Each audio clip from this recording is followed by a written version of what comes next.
هبدأ معاكم سلسلة عشا ب10 دولار أو أقل. هعمل دبابيس فراخ ومعاها أحلى بطاطس. دبابيس الفراخ على حسب الستور اللي انت هتشتري منه. أنا الطبق اللي أنا جايباه 5 دولار وحاجة. هحضر الفراخ، غسل دبابيس الفراخ. هحضر التتبيلة في بول. هنزل بمعلقتين عصير ليمون. هضيف أورجانو، ما عندكيش أورجانو استغنى عنه خالص.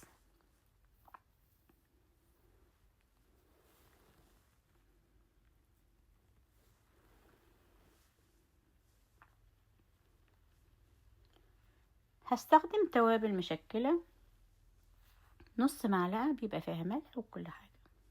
هضيف نص معلقة توابل فراخ بالملح. لو ما عندكيش ملح، فلفل اسود، توم باودر، بصل باودر، بابريكا. هضيف معلقتين زيت زيتون. هضيف روزماري فريش. لو ما عندكيش فريش حابة تستخدمي المجفف براحتك، ما عندكيش استغنى عنها. هضيف معلقة كبيرة صلصة.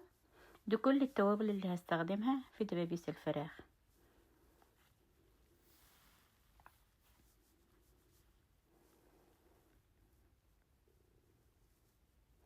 هنزل بدبابيس الفراخ. هتبل دبابيس الفراخ وهدخلها التلاجة لتاني يوم. البطاطس اللي معايا انا هستخدم البطاطس الصغيرة، بيبقى طعمها جميل جدا. هي غالية شوية بس بيبقى طعمها الكيس في حدود 3 دولار او على حسب الاسطورة اللي هتشتري منه. انا كنت نقعها غسلتها. هقسمها نصين. معايا بصل صغير هقطعه بالشكل ده.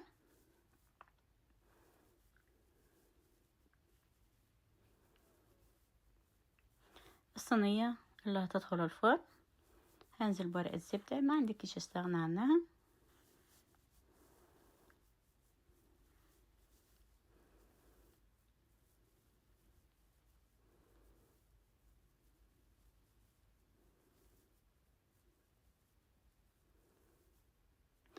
هرص دبابيس الفراخ.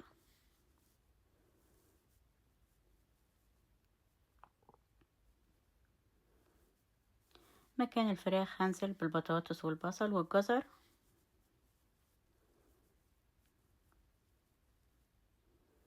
هضيف التوابل، روزماري بيخلي الاكل طعمه وريحة جميلة جدا.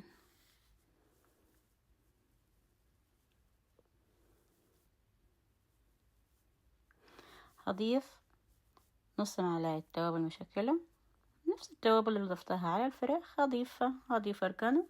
هضيفها على البطاطس. هضيف معلقتين زيت.